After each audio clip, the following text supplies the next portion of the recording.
Hello, you're listening to the K12 Tech Podcast, bringing you insights in the world of education technology. Stay tuned as we discuss the past, the present, and most importantly, the future of technology in our schools.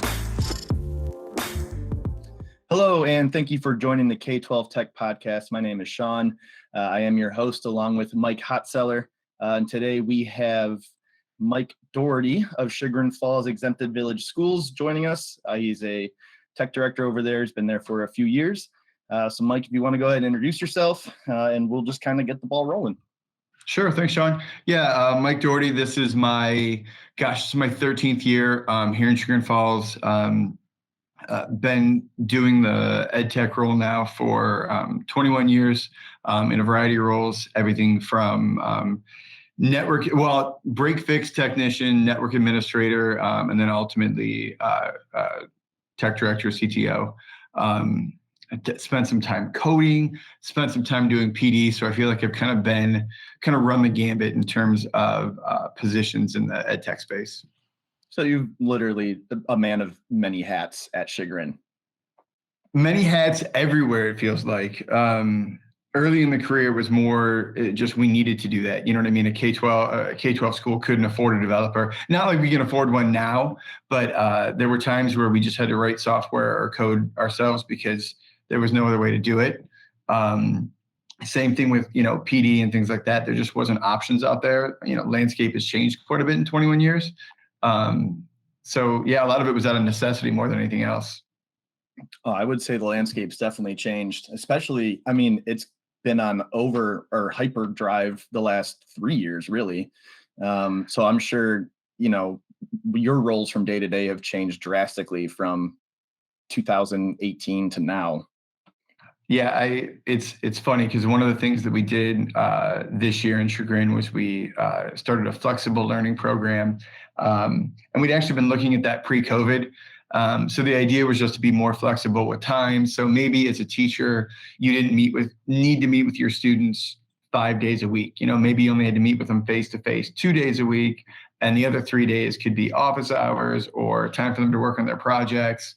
And at the time, when we started talking about this in 2018, it seemed like super innovative. And then COVID hits, and now it's like it's old hat. You know what I mean? Kids meeting virtually, kids not coming to class every day.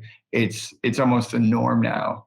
So yeah, it's definitely been a different couple of years. I'm kind of excited, knock on wood, that things are getting back to normal, and I should have a normal, whatever normal is now, school year going forward. Yeah, absolutely. Well, fingers crossed, right? That's always the plan. And then, working in this school, things change from minute to minute, not day to day, but. Yeah, it's true. Anybody who's ever sat in this chair understands that you can plan out your day. Like I know before I walked in what I was planning to do today. And it's 9:00 and I've already done 2 things that were not on the list because that's just how it goes. It's a combination of just, being a firefighter and then just being, I'm sorry. The one downside, you can't even edit that one. The one downside of working in a high school is that I get bells. But no, what I was saying is just across the board, every day is different. That's why I love this job. There's always something new. Again, who knows what we're going to tackle when you walk in? Because there are so many things at this point that are integrated with technology. It's ridiculous. Oh yeah, absolutely. It's gotten crazy. And we'll never go away from it either, right? So once we're here, and I think that's where we're going to end up staying. Sure. I remember early on, it was just keep the computers up and running, and then, then you started getting servers, and then from servers, you started getting, wireless, and then one-to-one computing, and then security cameras and HVAC and access controls, and all of it is now integrated into tech. So again, when I first started, I just had to keep desktops up and going. And now there's this huge list of just all these things that flow under, in and out of technology. So. Oh yeah, absolutely. Now, I'm going to give you a second to kind of toot your own horn here. So you said you have been in that chair for 13 years, correct? Correct. So in that 13 years, you have become fairly decorated as far as awards go in the technology world. If you want to talk about some of those awards you've received and kind of, the steps you took to get them or what they mean to you or who they're from or. This is hard. I know we talked about talking about this, but talking about myself is not something I would get an award for. I'm not very good at this. So February 2016, Ohio Tech Using Administrator of the Year. That one was really all about a program that we did here with Chagrin, where we focused on getting everybody Google certified. So we were the first district nationally that I'm aware of that was able to get all of our teachers level 1 certified, Google level 1 certified, which was awesome. We were making a big transition to Google here. It was really important for us to make sure that all of our teachers had a baseline set of skills as we moved into this new world. So we had a program that between myself and our technology coach at the time that helped them get all level 1 certified. Not an easy accomplishment. That test was pretty daunting back in the day. So that one was really good. During COVID, I got one from ISTE, Technology Director of the Year. That one was more focused on my work with Ohio Tech Directors. One of the things that we did in Ohio a few years back was we started a chapter of COSIN, which is a national organization for K12 Tech Directors. And COSIN has a certification called the CETL, which stands for the Certified Educational Technology Leader. When we first started that chapter, I think we had, I want to say there were 4 CETLs in Ohio. Part of my work with that side is that I'm big into certification. I think this particular certification lays a great groundwork for tech leaders. And it really hits on all aspects of this job, not just the technical side. So I began offering 12-week study courses, which I would do with groups of tech leaders throughout Ohio. At this point now, 4 years later, Ohio has 75 CETLs. And we were actually just recognized by COSIN National at their conference a few months ago for most number of CETLs in like an 18-month period. So all good things, but it's all that work is, again, related to kind of building up other people. That's kind of the goal of our chapter. Even the things we do here, it's all really about kind of raising the bar for tech leadership. Yeah, that's great. And I think that's, one of the big things, especially in education period, is always helping other people and building other people up, right? Whether you're in an administrative role or a teaching role, or working with other administrators or students, that's the entire goal of education is to bring other people up, and educate them on different things and make sure that they have the tools they need to do what they need to do efficiently. I think that's what you see in probably some of the most successful K-12 CTOs is they recognize their job is support. Like in the end, my job, even though it's a leadership role, my job is to support the teachers and the mission and vision, the strategic plan of the school. So I think you see, again, when I look at those people that are really successful at this, they figured out that out. They figured out that their job is really to help other people and build other people up. It's not about control. It's not about, I say this, so you have to do that. No, it's really about, hey, Sean has this great idea in his classroom. How can we make this work? Or this principal wants to do this amazing thing in the district. How can we make that work? Yes, there's an aspect of it where, we need to be safe and secure with our data and make sure that threat actors are not making their way in. But in the grand scheme of things, we're still trying to support those people and help them. So. And what I think what's really cool about that too is, talking about building up that network, we just spoke with someone a couple of weeks ago that, mentioned your name. And I was like, oh, how do you know Mike? And it was all through, I believe it was COSIN. Sure. And I was like, well, that's really cool. Like you guys are states away and you still know each other just from having that network of tech directors. Yeah, which is great because I know specifically who you're talking about, and it's awesome to be able to bank ideas off other people. So one of the problems that we've seen even in the state of Ohio is, the issues that might be plaguing me in Northeast Ohio may be completely different than the issues that people are dealing with in Southwest or Central. So it's nice to have that internal network of state leaders, but then also being able to reach out to other states like Indiana, Delaware, Texas has a big consortium being able to reach out to those people and say, hey, how are you dealing with this? Or even, all of our schools are made up slightly different. So, what are the hot issues that you guys are dealing with right now? What can I expect to be coming down the pike? It's phenomenal. And I would say probably a big part of that network, especially in the last couple of years, was dealing with, hey, how are you guys getting devices? Or have you heard about, the availability of devices? Or how are we going to integrate, virtual learning into a program that's been essentially brick and mortar for the past however many years? And I have to imagine that having that network was incredibly helpful. Oh, it was amazing. I mean, no offense to my other friends out there, but during all of this, when you started to hear about supply chain issues and how a lot of schools who weren't one-to-one were probably going one-to-one, red flags went off over here. Like, okay, if we need devices next year, we need to get them now. We can't wait.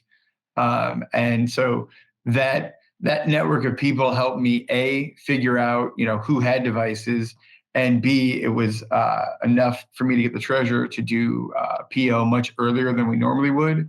So during that first year of COVID, Chagrin was one of the few schools in Ohio that was able to get their devices ahead of time, as opposed to being stuck waiting until September, October, et cetera.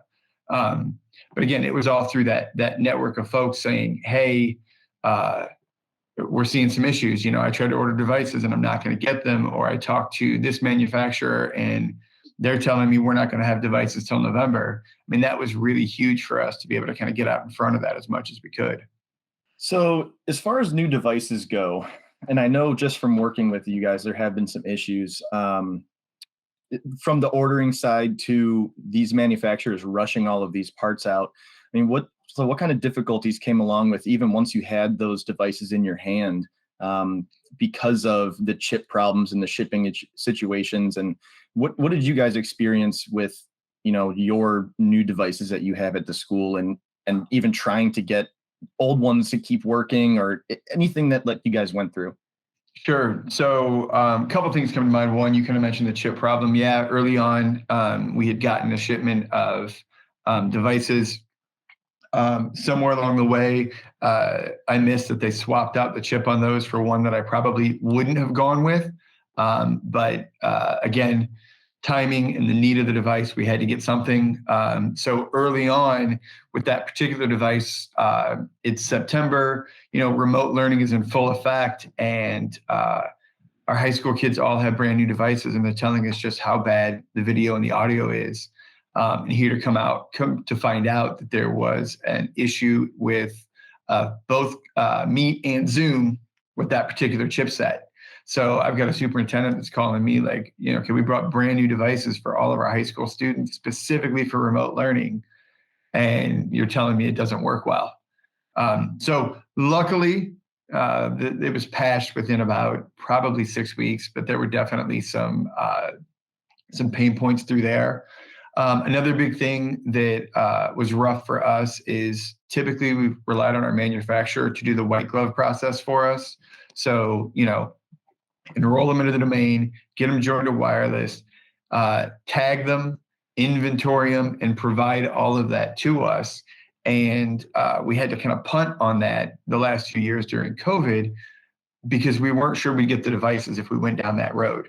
There was definitely some concerns that, hey, by the time we ship them to a second site and have them do all that work and then ship them to you, we can't guarantee that you'll get them in time.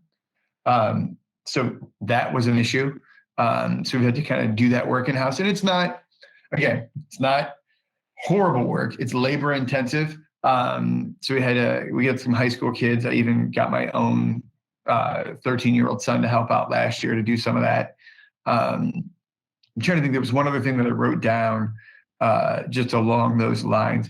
Oh, it was just, in terms of the device, we had another model of device that had a camera cord that would break on a pretty regular basis. So when you're sending these devices out with kids so they can connect remotely, and their camera doesn't work, and you're replacing cameras on a ridiculous pace. there's a funding issue there. It was trying to get cameras.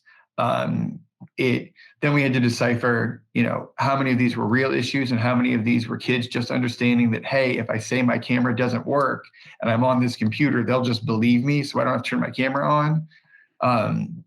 So it was all those things, gosh, you made me sad, Sean. I'm thinking about all this stuff that we went through, and it was not a fun 2 years. I don't mean to make you sad at the end of the year.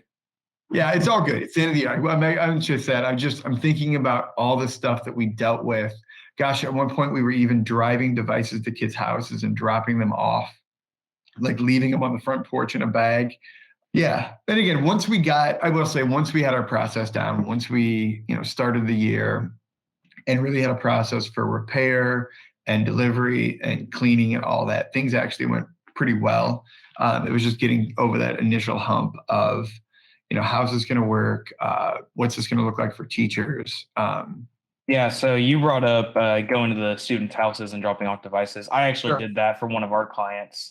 That was my job. I was driving 5 days a week on top of doing repairs on all those devices, going to students' homes, doing the contactless delivery. It was definitely a process. It took me about 6 months to fully design it to get it to work well. So I completely understand having a bunch of issues trying to resolve all of that in a timely manner, especially. Well, and especially too, when you have parents that are, super concerned for their safety, but also highly concerned about their kids getting a quality education. And so you give them a device and for whatever reason, it's not working. And, they're concerned about coming to the school. We eventually ended up using our transportation system. Our director was awesome. And we kind of had essentially it was just part of the routes where they would, but early on, Mike, we were just, okay, these 15 kids need devices. Let's split up and go. And put it on the porch in one bag, grab the other one, head out. Yeah. Well, you do what you got to do, but that's impressive. I mean, you guys aren't like, DoorDash, or not to like plug any delivery service, but I mean, essentially that's what was happening, right? Versus having to come out to the school and potentially risking, exposure to COVID. I think that's great that you guys did that. Yeah, I heard some really interesting stories from other folks about things that they did. The one that I really liked that I might have gone with had I seen the product was like a locking cart. I don't know if you're familiar with these, but essentially you would go online, fill out a reservation, and say that you needed a device. They would put one in this like locker system that sat outside one of the schools. You would come up, type in a code, box number 9 would open up. You would take your device out, put your broken device back in, shut the door, it relocked. And I'm pretty sure if I heard the stories correctly, a lot of that was self-managed. So other than the techs having to make sure that all of the slots had a device in it, like the reservation system and all that took place online. So it's completely contactless from that side. That sounded like it worked really, really well. Yeah, that's a pretty cool concept. I didn't know schools did that. That's pretty neat. Yeah, and the name that's coming to mind is like Lock and Charge, but I'm not positive if that's the company. I wish I had known about that rather than having to drive to home. Drive around. Yeah, definitely would have saved a lot of time and effort there. A couple of the folks I talked to that used it said it worked really well, and then now they've integrated it back into the school for repairs and things like that. Again, similar model. Hey, fix your machine. We put it in Lock and Charge when it's ready. Send you the code so you can get in there and pick up your device.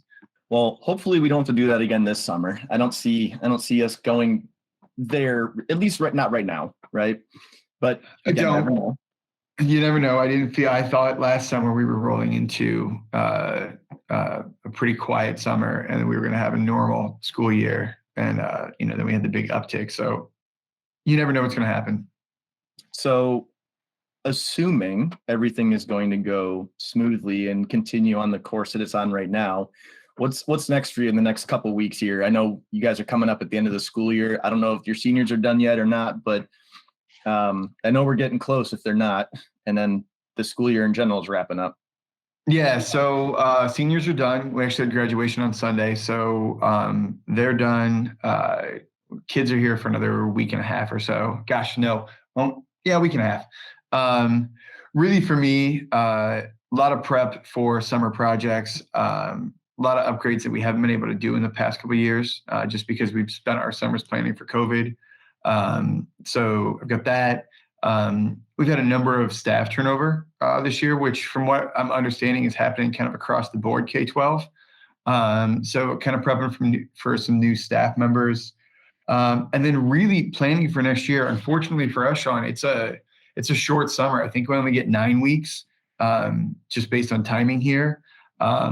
So a lot to do. One of the big things I'm excited for is a project that I've wanted to do literally for 20 years, and I finally did it this school year. So we'll see if it pays off next year. Essentially, what I did was, we talked earlier about how every day is different. And you're constantly being asked to put out fires. So I really try to sit down and think, how can I preemptively put out some of these fires before they happen? So I went back through and I started listing out all the things that cause me to panic or cause somebody else to panic. And created a Google Doc, and I went through by month and just listed those things out. So, okay, in October, this happened because we needed to have a data load go over to this system that nobody remembers until 2 days before it's due. So I went through, I not only listed it out, but I also left myself instructions on what I had to do, where I pulled the data from. I listed where it needed to go. So if it was a particular website, that website, as well as the username and password. And what I'm hoping to do is do a lot of that in the summer or early fall.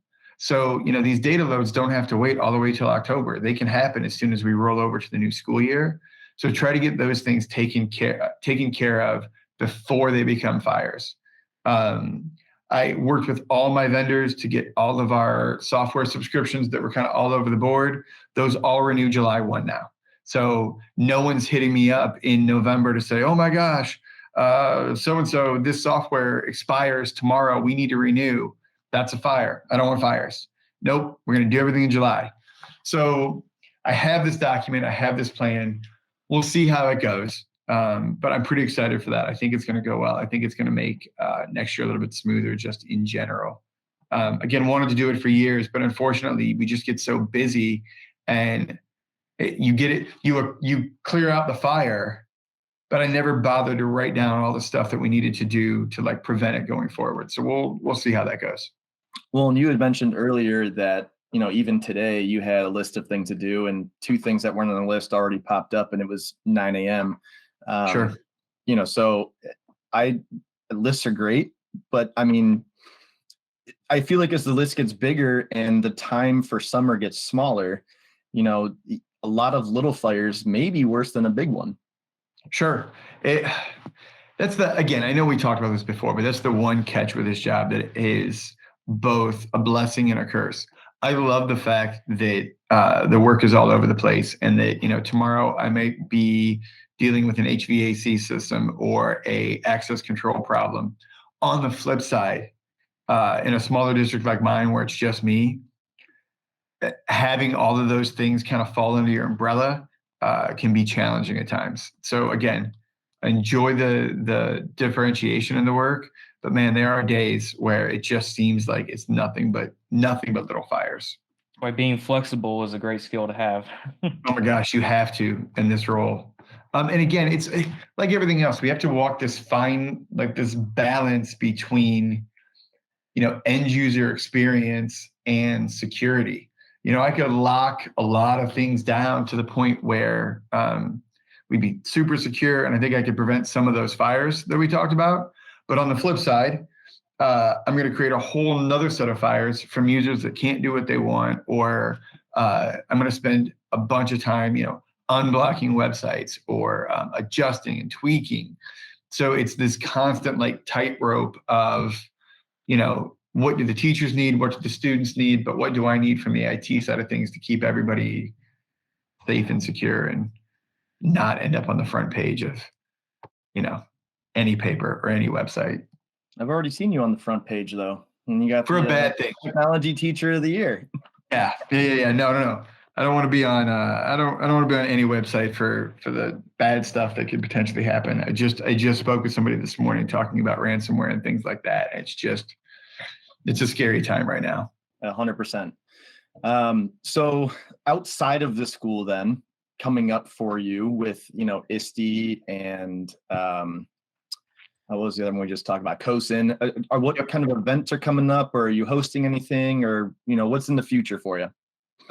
So big one for us right now is the Learn 21 conference, which happens I think it's in early November this year.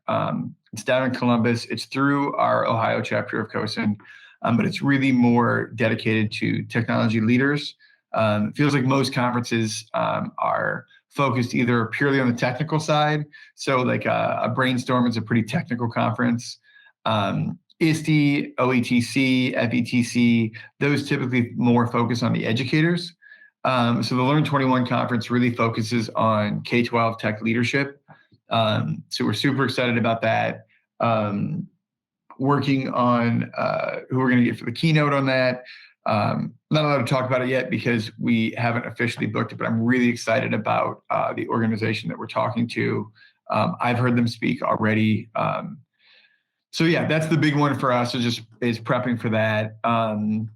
Other ones, OETC, which is the Big Ohio Conference, they'll be back in person after 2 years of virtual. So everyone's pretty excited about that. The other thing we like about that one is typically because that's central to everybody. It's in Columbus. It's a good time to catch up with everybody, see everybody that you haven't seen in a while. I feel like that one's way more networking and just catching up with your friends than, not that the conference doesn't have good content, but I think that a lot of the tech directors go for that. We do some stuff down there as Ohio COSIN to recognize tech leaders and things like that as well. So yeah, no ISTE for me this year, probably next year. Just didn't really fall well. It's here in less than a month away in New Orleans, and it just didn't fit the schedule this year. And then one of these days I'll get to Florida, do FETC. Florida in January, coming from Ohio, sounds amazing. I was recently at the Indiana COSIN state chapter clinic they had, and that was such a good experience. I know you said Ohio has a state chapter. Do you have like a clinic? Yeah, that's that. So the Learn 21 conference is our clinic. And Indiana is great. Pete, Josh, Chantel, they're doing a phenomenal job over there in Indiana. We actually, when we originally started our chapter, one of our early members went over, attended the Indiana CTO clinic, talked to their folks about some of the things they were doing, which really kind of helped get us off the ground. So yeah, the Learn 21 conference kind of is our CTO clinic. And we do partner. So we partner with OETC, we partner with Brainstorm. So we do things at their events as well. But that Learn 21 conference is kind of our big showcase. It's where we bring tech leaders in. Myself and another gentleman, Dustin Ruffle, are going to do one on CTO self-care. So we constantly talk about, how to support your staff and your students, how to support your internal stakeholders, but we never talk about how to take care of yourself. So we're talking about things like how you can grow as a leader. What podcasts, for example, do you listen to that help you grow? What are the steps you take when you just need to wind down for a bit? So that's a new session that we haven't done before, and I'm pretty excited to work on that with Dustin. Yeah, and I think those conferences are great. And it was really unfortunate actually when OETC went virtual, because we had planned on being down there the first year for it. Obviously, it was in the thick of needing or not being able to be able to have that many people in the same place at the same time. But I went to OETC as a teacher, not even an administrator when I was still teaching, and then being on the other side of the table in the K12 Tech role. I did realize that a lot of people went down for the pens and the stress balls and things like that. But running into you and some other people in this area that I was able to network with, I mean, that was huge. Just being in the same place all at the same time was great. It was an awesome experience. Yeah, I think, I understand that, a lot of conferences had to go virtual due to restrictions and things like that. And I won't say that it was bad, but you didn't get the same experience. And again, I just went to Brainstorm a few weeks ago, and it was so nice to just be in person. Um, I think it's great to record those sessions, live stream them, et cetera, for those people that can't make it that really want to attend. But I am so glad to be back in person for a lot of those. I think you just get so much more value out of it. Plus, you've got time to talk to the presenter afterwards, have some conversations, sit down, and really dive deep into something where you just don't get that in the virtual realm. And you also can't go grab lunch or dinner in between the conference or after, if you're virtual, which I think, the whole saying breaking bread, like I really do think that is incredibly beneficial as far as talking to people and throwing around ideas, because it's so much more casual and open that it's just something you really can't do in a meeting type setting. Yep. We do that. We do that at conferences. We do that. There's a group of tech directors around here that we grab lunch for that reason. You know what I mean? It's a chance to get out, catch up on what's going on in everybody's lives, not just professionally, but personally as well. But we have a lot of good ideas that get shared in those meetings, you know what I mean? Not meetings, in those lunches. Like, we just start talking. Hey, what do you guys think about this? What's going on over here? Oh, well, we're considering X, Y, and Z, yada, yada. And it's things maybe you didn't think about. Yeah, there's just some value in just sitting down and having a conversation over a cup of coffee or over some lunch. 100%. I know some of the things you're not looking forward to coming up in the next few weeks or months, but what is your absolutely I can't wait for this, even if it's just getting a break or if it's having new kids coming in, or, what are you looking forward to? Even conference, whatever. Sure. Not going to lie. I always look forward to summer. Unlike IT pros that are in, the private sector, school shut down for 2.5 months. There's a lot of things that I'm able to get done, a lot of improvements. Unfortunately, a lot of times I have to wait all year to do them. But then I get the summer to really go through and, clean things up, check them over, get things installed. And I hate to say it, it's glorious because there's nobody here to bother me. You know what I mean? We talk about putting out fires. The one nice thing about the summer is it's like a fire-free summer.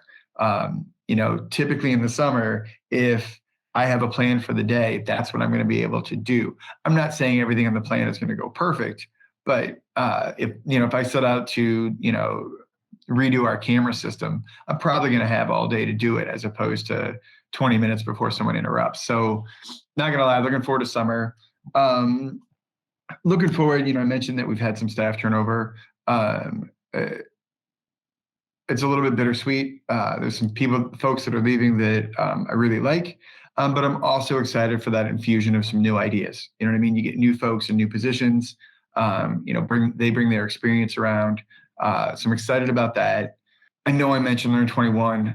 I'm super excited about that. Again, I hope we book the group that we're talking about. I think that's going to be really good for a lot of people.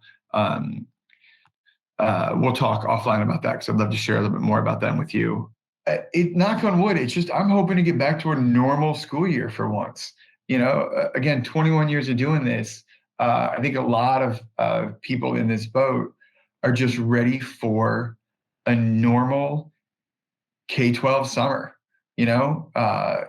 Let's just move on past the pandemic for a minute, do the things we want to do, and kind of get prepped for the following year. And you also just kind of. It's a nice chance to recharge. Sure. One of the things that I think reasons that people burn out is tech directors, technicians, tech coaches. You're constantly getting hit via email, phone calls, texts, just conversations in the hall. Hey, can you fix this? Hey, could you stop and see that? Hey, this isn't working. And it's not just work stuff. It's personal stuff, which is fine. It's all part of the job. I love supporting people. But that downtime in the summer where you're not getting hit from all sides, it gives you a chance to recharge, kind of get prepped for the school year. The mid-August till late September is just like an onslaught of, problems, and, people have come back from the summer. So who knows what new stuff they come up with over the summer, or what has happened to their computer over the summer. There's all these new things that we've installed over the summer. So we're actually seeing how they work. Not so much anymore, but it used to be that, probably Sean, back when you taught, every classroom had a couple of computers. Typically the custodians unhooked those to clean over the summer, and you couldn't really start hooking them back up till early August. So there was this mad dash to hook everything back up. So that August, September timeframe is, school starts, is always just like a fire hose. So having the summer to just kind of regroup and prep for that is really, really helpful as well. Yeah, we had Chromebook carts, so technically we didn't have to like hook up a bunch of monitors and stuff, but there was this fun like hide and seek with the carts themselves for your classroom. We were supposed to mark them, and they were supposed to be back in the rooms, but they'd get moved to some random floor in some storage closet, and we'd have to go find them like an Easter egg hunt. I mean, it's always fun. Yeah. And our school didn't have air conditioning, so you're doing this when it's 95 degrees in the building. We typically shut the AC off in the summer, so I know that pain. But again, it's all that. It's everything from people needing new key cards to get in the building, to computers that just need updates, to again, like I'm thinking about a photography lab we have here. Adobe gets some updates. The teacher comes in and things don't look the way that she's used to. So, there's just this, or, 2 of those 25 computers that work just fine in June all of a sudden are not working in August. So again, that August, September timeframe is always just crazy.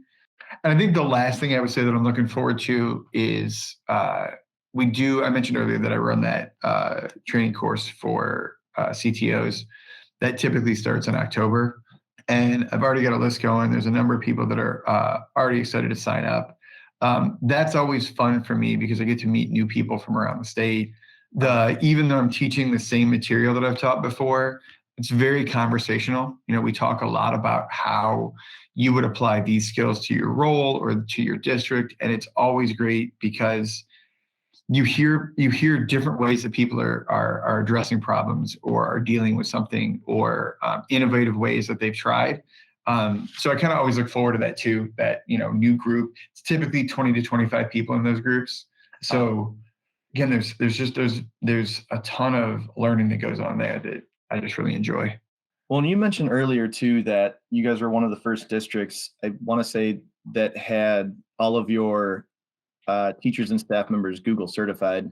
Yep. When you get new administration or teachers in, do you have an individual courses for those new ones coming in, or is it kind of a continuing education situation with the entire staff group? So it's a little bit of both. So anytime we hire somebody, the expectation is that they'll get level 1 certified within the first 6 months of being hired. I have a phenomenal technology coach, Molly Clodar, who handles all of that for us. And so what she'll do is she'll meet with those folks, and she's got a self-paced course that she's designed, but she also leads study groups as well. So she'll go through kind of each one of the skills that those folks need to know. The certification is only good for 3 years, and then you need to renew. So we asked everybody to renew in 2019 and then again in 2022. We're not at 100% anymore. I would say if I had to guess, we're probably at like 85, 90%, because we don't really have that mandate there that you have to renew. But most of our staff do it anyways. The test, since that time, the test has gotten significantly easier. Back in the day, it was 25 multiple choice questions and then 12 scenarios in which you actually had to do things inside the Google platform. Everything from creating a playlist in YouTube to creating appointment slots on your calendar, things like that. Google has since pared it back. They've gotten rid of the multiple choice questions, and from 12 scenarios, it's down to 8. So it's a little bit easier now, but it's still hitting on all those skills that staff need to just kind of survive in a Google-centric world. Are most of the skills that they're using or testing for, I guess? Are those what most people would be using Google for from day to day, or is it more than what the normal person would use Google for? Because I would say Google's a huge platform now, and I don't think I know a single person that doesn't use Google. So is it going beyond what a normal person would use it for because it's a school-oriented side of things, or is it kind of the same? Yeah, it has more of an education focus to it. So, I mentioned, playlists and YouTube, and they wrap that around the idea of, a teacher developing, say, a science lesson, and he or she wants to have 5 videos kind of curated already for the kids. So instead of just having 5 links somewhere, they make a playlist in YouTube. There's things around Google Classroom, obviously an education-specific program. Some of the skills that they test you on inside of Drive and Docs and Sheets probably could apply to any industry. But again, they're all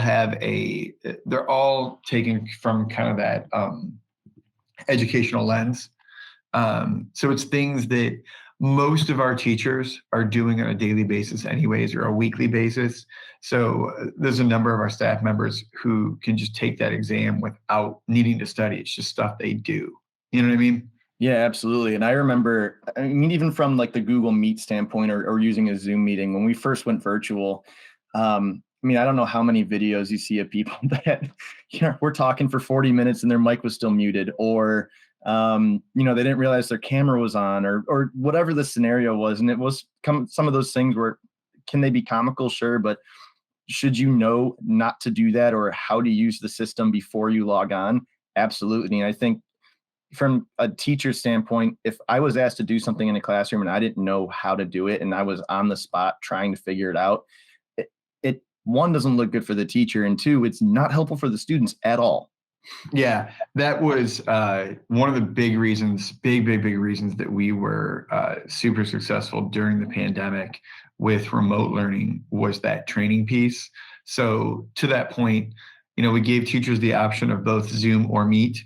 We said, hey, look, you might be more comfortable with Meet because you prefer Google, or Zoom at the time had a lot more features early on in the pandemic. So depending on what you're doing, maybe Zoom's better for you. You pick it. We'll make sure you are good to go on it. So Nancy Kevrin, who, Sean, I know you've met before, was my tech coach at the time. She's since retired, but she did an amazing job at prepping our teachers, getting them ready, and really kind of working through that, because you're right, to be on the spot, to have 20 some kids joining in, especially high school kids who are all over the map in terms of what they're doing. Or even on the flip side, you think of the K2 kids that were joining. I have young kids at home. I watch them join and try to talk to their friends. So like the teacher's talking, then they click on mute to talk.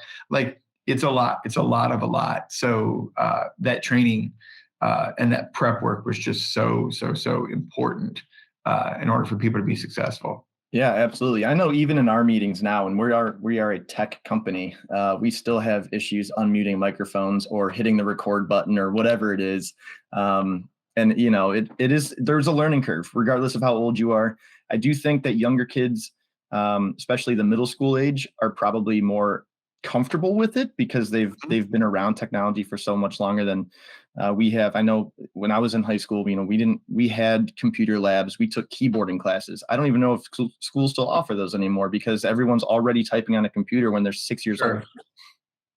Yeah, so, I will tell you, my first grader, whose first year in school was during COVID, so kindergarten was just a COVID year for him.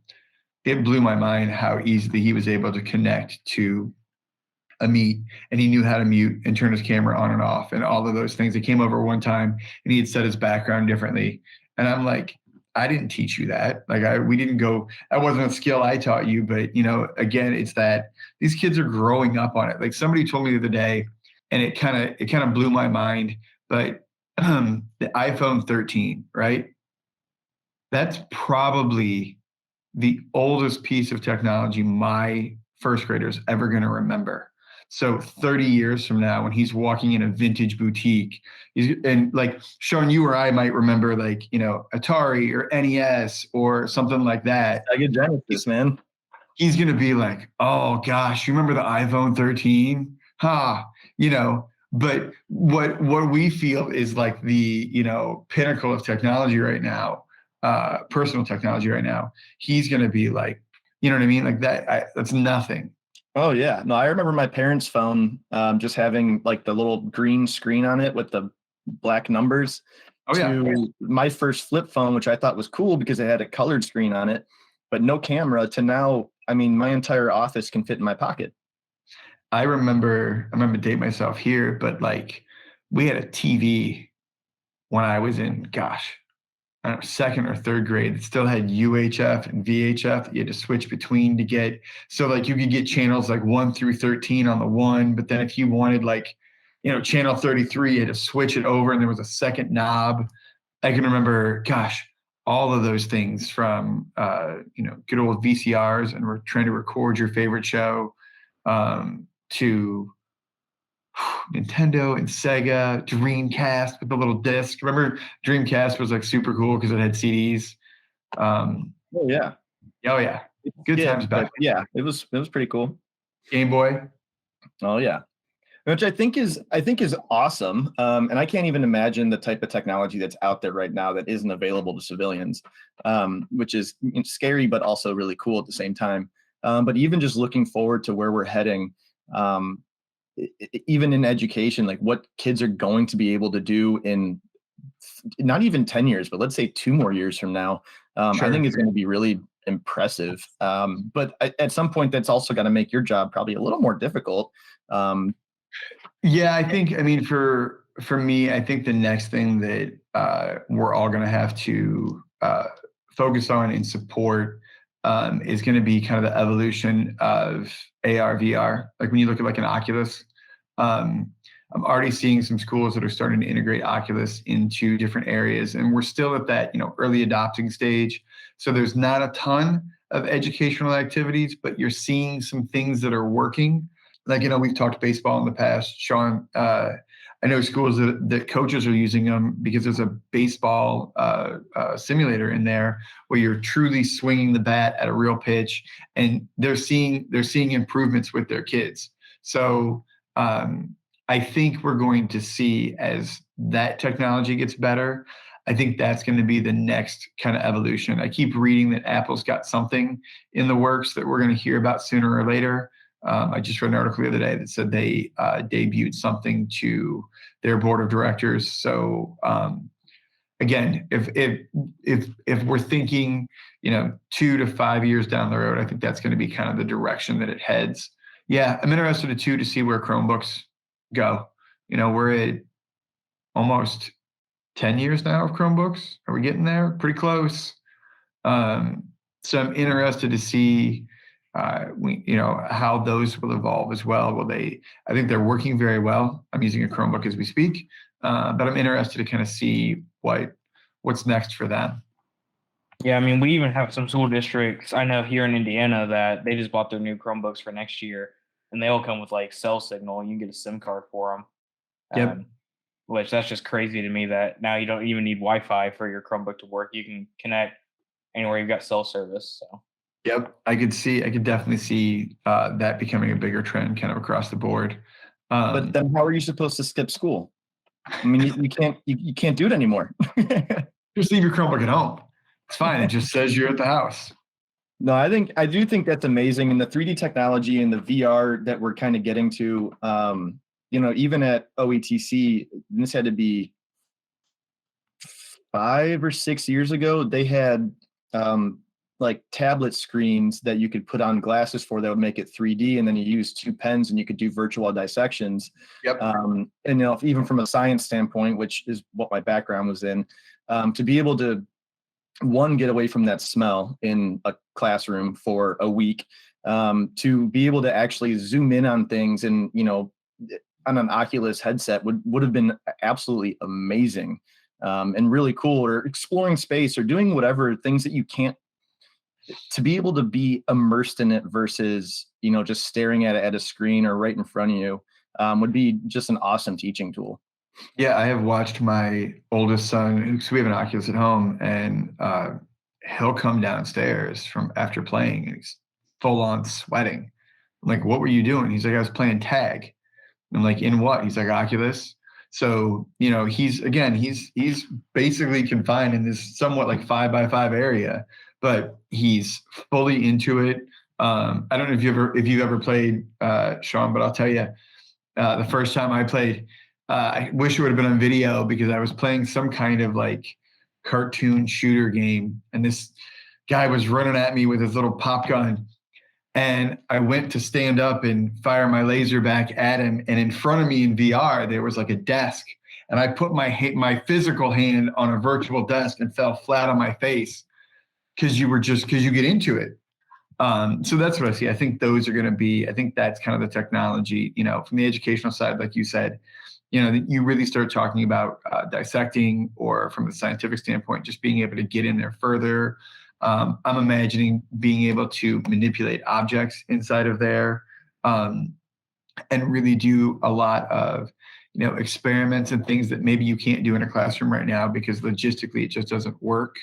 I'm even imagining some of those things like Sean, did you guys do the egg drop thing? That experiment where you like build a basket for the egg and then you drop it.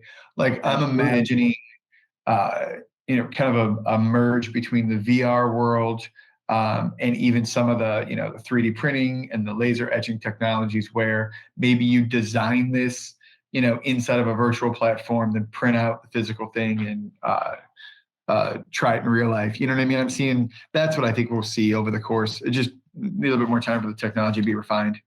Well, and I think on top of that too, from your standpoint, what do you do when one of those things breaks or isn't working properly or needs to be reprogrammed? Or sure, talk about fires. If you have a whole classroom of Oculus, does it just go out for some reason?